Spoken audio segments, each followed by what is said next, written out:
Vintage champagne makes me very happy. There's just not a lot of it available. It's pretty expensive. Whenever I come across it and I don't have to pay for it, you can count me in.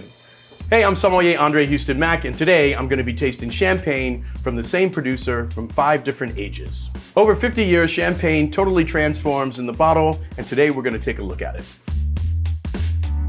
We have champagne by Veuve Clicquot. It's probably one of the most readily available and most recognizable champagnes. It goes back to mid or late 1700s, so it's been around for quite some time. Today we have 1973, we have 1982, 1993, 2012, and we have a non-vintage. And these are considered some of the best vintages in champagne. So first up, we're gonna take a look at the labels and the bottles and see how they've changed over the years. So when you see champagne on a bottle, that should indicate to you that this comes from the region of Champagne located in France. There's lots of rules that govern the use of the term champagne. I think mainly the grapes that you can use a blend of Pinot Noir, Chardonnay, or Pinot Meunier. I think one of the first things that you'll notice or look for on the bottles here is a vintage. So you'll have a year. When you see a vintage listed on a bottle, that means that the majority of that wine was harvested and produced that year. One does not have a vintage on the label, and actually it goes by non-vintage, but technically it's not a non-vintage. It's just a blend of many different vintages. That could be 2 years, it could be 3, it could be 4, and not one of those vintages is a majority or enough that you can actually put a vintage. They've only make vintage wines when there are great vintages. Otherwise, it probably goes into the non-vintage wine. And these are all representations of great vintages in champagne, and they wanted to bottle them singularly to capture that expression. Prices range and fluctuate through these particular bottles. Least expensive, starting with the non-vintage, ranging all the way to $645. What you're paying for is time. You're paying for a moment in time. So the non-vintage here has the signature orange. I do believe that they trademarked this orange. When you're looking at the labels from 1973, 1982, and 1993, they have this purple with this kind of really kind of regal and gold label. In 2012, it looks like there was a label change. So they moved away from the purple foil that you normally see in some of the older vintages. It's black, and it does have a little bit of the signature orange on it as well. Green glass was what was used in champagne, just so a dark glass that kind of protects the champagne from UV light. If you look at 1973, it does have some scuffs on it. Nothing to kind of really be alarmed of. This would be a reason why it probably wouldn't be as expensive as something with a more perfect label. But all in all, this looks intact to me. Actually, there is something floating around in the bottle. To me, it feels like it would be some type of sediment or fallout as the wine ages. I wouldn't be too alarmed about it. I don't think it'll hurt you. Take it straight to the dome. Now we're gonna open these bottles and take a look at the corks. So we're gonna start with the non-vintage. We can just cut underneath the cage here. So the cage is a safety mechanism for one. It ensures that the cork won't shoot out due to the pressure that's in the bottle. Champagne actually starts off as still wine. And then at some point, once it's in bottle, you add more yeast to the bottle, and that starts a secondary fermentation. So a byproduct of fermentation is carbon dioxide, and that's actually trapped inside the bottle, and that produces the bubbles. And then they have these little tabs here. We're on 1993, and I don't know if that thing was invented in 1973. So it's a little sticky here. And as I'm starting to smell it, it smells somewhat sappy. If you look at my hand, there has been some leakage. That doesn't mean it's bad. We're crossing our fingers here. I don't know if the bottle was overheating, but you can actually smell it too, where it's like where it smells like caramelized or matterized, like through heat.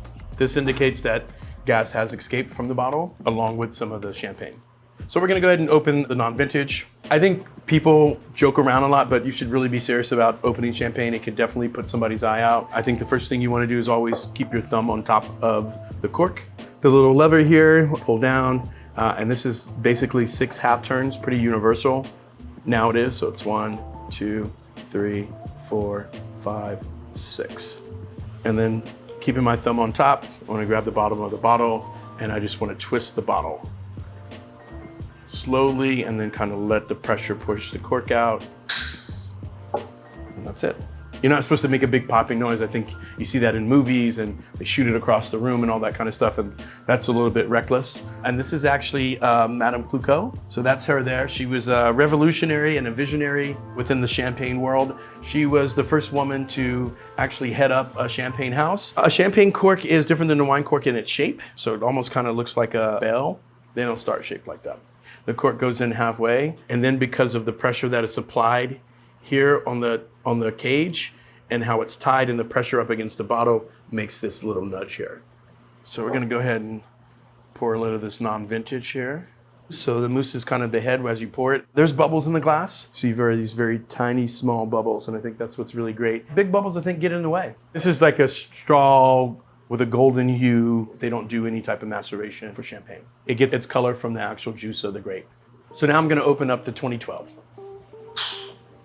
What we notice here about this cork is that it's a little bit slender on the part that it's inserted in the bottle because it's actually been in the bottle longer, and it will slowly start to take on the shape of the neck. So sometimes you want to match up the vintage date on the cork with the vintage on the bottle just to authenticate in some way. There's a vintage date on here, so 2012 does match the one on the bottle. Anytime I think that there's anything of value, there is room for counterfeit. So you just want to make sure that those things match up. It just seems a little bit more crystal clear, if you will. It has a sheen or a shine to it that's a little bit different than the non-vintage. So now we're moving on to open 1993.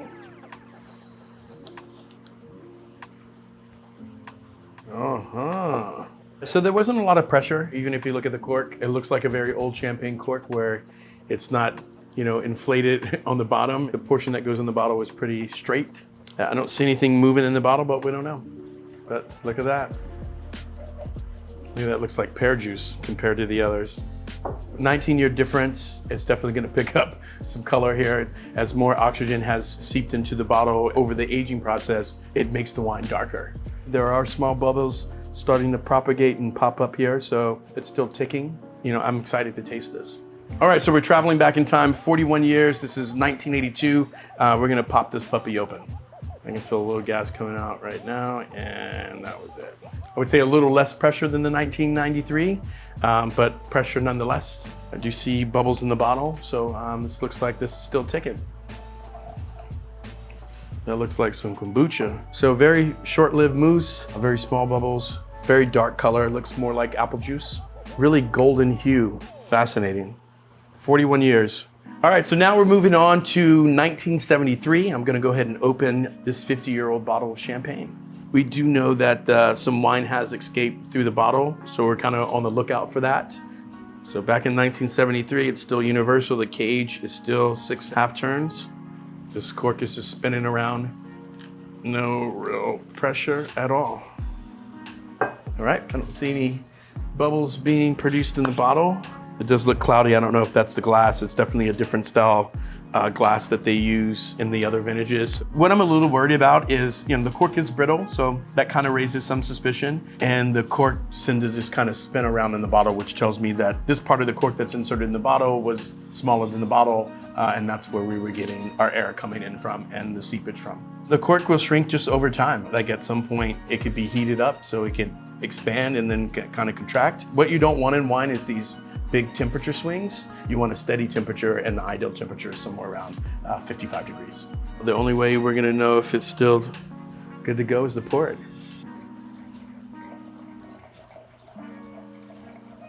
Okay, so it's really dark. There's no bubbles. There should be some lifeline, some effervescent. Maybe there should be 1 or 2 bubbles popping up, but I'm not getting anything. This could have been stored improperly and could have left us a long time ago. It does have some debris, and you can see that it's pretty granular on the bottom of the glass on the right-hand side over here. There's particles of the wine that start to fall off and die, pigment from the skins or from the grapes. I'm not afraid to give it a taste and a whirl. I've had wine from 1944 that was brown, and it was great.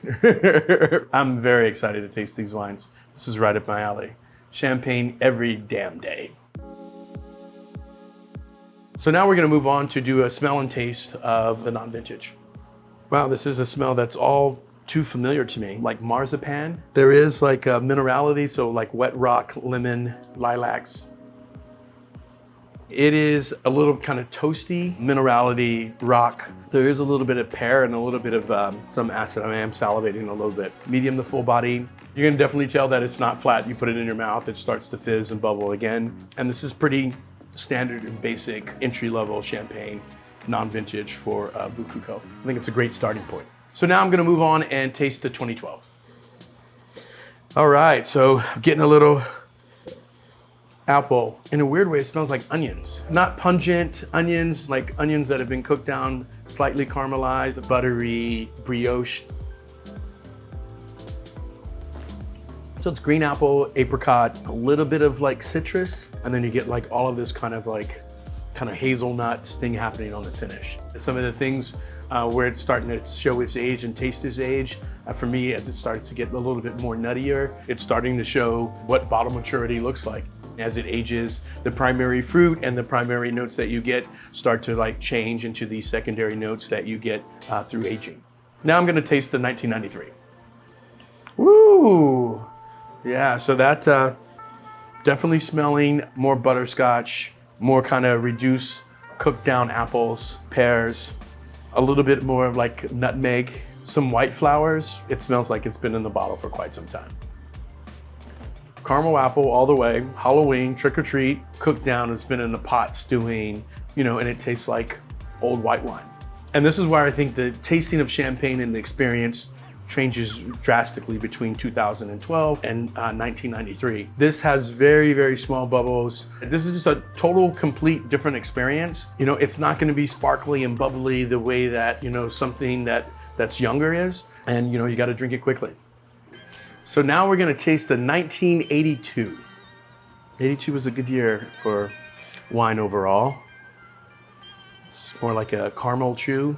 To be honest with you, this smells like an old closet in the best of ways. Like almost has like a little faint of like cocoa nibs or like chocolate.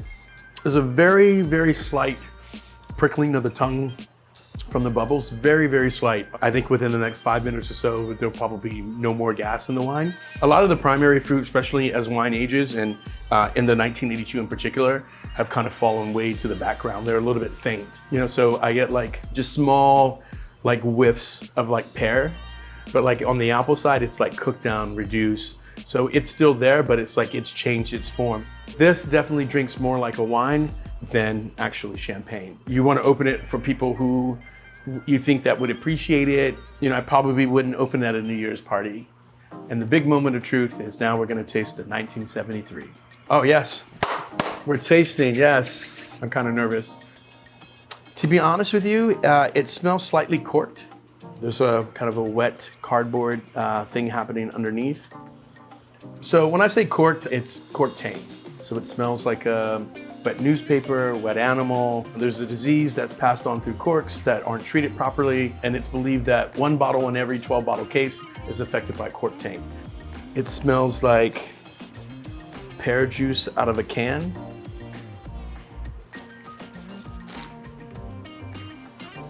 It tastes like butterscotch kombucha.